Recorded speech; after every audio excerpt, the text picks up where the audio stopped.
To the other story we're following up for you this afternoon, Migori Senator, that's Ben Oluoch Okello, is dead. The Senate succumbed to throat cancer in Nairobi's MP Shah hospital shortly after midnight early Tuesday. Now, Oluoch was recuperating at MP Shah after a month-long stay in India, where he was undergoing treatment. While at the Senate, he served in various committees before moving to politics. Ben was first at Ramogi, at KBC Radio, and later at Ramogi FM.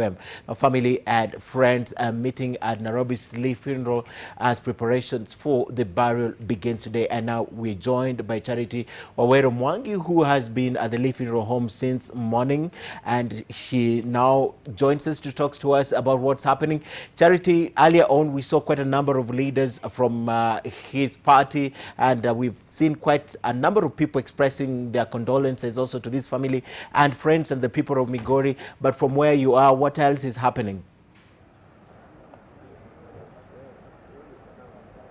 Thank you, Ken. Yes, in our last update, we were able to talk to members of parliament, and a little bit earlier, we saw members of Senate streaming into the Lee funeral home to condone with the family. We saw senators, among them James Orengo, Gideon Moi, led also by the Senate Speaker, Ken Lusaka. Right now I am joined by the family spokesperson who is going to put us abreast with the funeral arrangements that they have, what plans that they have set so far as the send-off of this great leader is concerned. Mark, you were telling us about the plans that you've laid out. What plans can you share with our viewers so far? First of all, allow me to thank members of the public for comforting us and for sending messages of condolences unto us. I want also to appreciate Right Honorable Raila Odinga and members of the public who have stood with us during this sad moment, including Honorable Ken Lusaka and members of the Senate. So far, an interim committee is being put up, and we want to appreciate Honorable Dalmas Otieno for stepping in to help us push a few tabs here and there. We hope that by tomorrow we will be able to know the burial date of Mheshimiwa, since there's another meeting that is ongoing back at home at Kanyimach village in Rongo constituency, Migori County. Allow me also to thank the residents of Migori County. They are communicating with us, and indeed it is a big loss. Ben was a celebrated journalist, a broadcaster par excellence. He worked in a number of Luo broadcasting houses, and the name BOO is a name that is well known far and wide, not only to those who speak Luo, but even those who don't speak Luo. Yeah, so far things are in place, only that we are yet to agree on the finer details. Yeah. But hopefully by tomorrow we will have the finer details. Yeah. Thank you so much, Mark. We have also some personal friends of the late senator who I will also bring forth to also share their sentiments and also describe the kind of leader BOO was. I'm joined by David Osiani, and you were sharing with us the kind of man Senator was. Can you tell us more? Well, I have known Senator Ben Oluoch Okello for well over 15 years. And many who knew Ben Oluoch Okello would attest to the fact that Ben was not loud. He wasn't your common loud politician, yet Ben was immensely deep. You know, he used his talent and he used his station, you know, behind the microphone to rally the entire Luo nation towards different things and different endeavors that would benefit them developmentally. And so Ben emerged from the people to become senator. He did not campaign with a lot of money.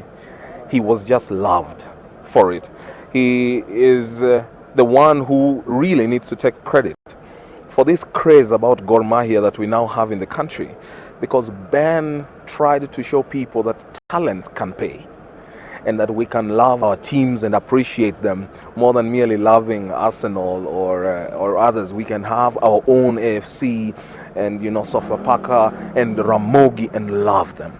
And so the loss of Ben is a profound loss to his immediate family, a profound loss to some of us, his friends who have been with him through these ailments. You know, for me, Ben is not just a friend; he's actually a relation.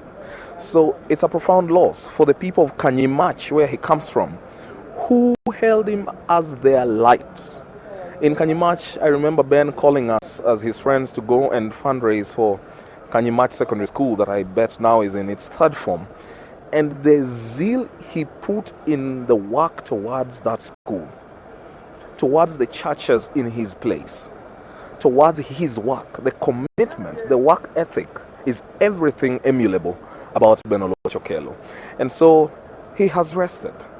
We repose in the Lord, and I pray that the family will find true peace that can only come from the Lord, so that they're able to bear with the burden and pain of this tragic loss. I hope that we are able to immortalize Ben in one way or the other.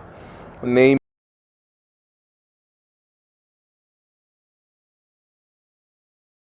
so that when our children, like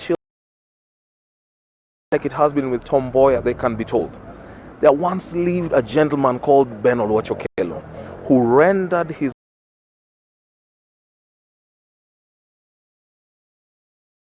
good of our nation. So it's a profound loss. Thank you very much, Mr. Siani. Thank you. If I can just take one more comment from another mourner here. My name is Kenneth Kambona. I'm an international development consultant and a very close friend of Ben Oluoch Okello. So may I take this opportunity first and foremost to convey my deepest condolences to the family, the friends, and the people of Migori who he represented. But in remembering Ben, I think I remember an embodiment of three key characters. Ben was a journalist and anchor par excellence. I don't think there is anybody, especially within the Luo, the journalists from Ramogi, who really compared to him. The second embodiment was that Ben embodied the heart of a very strong and superb sportsman in terms of how he conveyed sporting issues and the rest. And ironically, it's unfortunate that his demise just comes when the world is celebrating the greatest sports on earth right now. And of course, they say in Africa, that showed that his heart was there. And then thirdly, and most important for me, is the fact that Ben was a champion for development. He stood for development of the country, and he would call on me as a development expert anytime and say, Ken, I want you to come and tell us about this and that on development. And so we've lost a person who embodied three things that we should convey and keep alive even as we send him off. Thank you very much. Yeah. Thank you so much. We see that the personality of this leader is shaping by every interview that we are doing here, every person who is speaking to us. And so we will continue to share more stories and more sentiments from mourners here and also in Migori in our subsequent bulletins. Back to you, Ken. Thank you, Charity.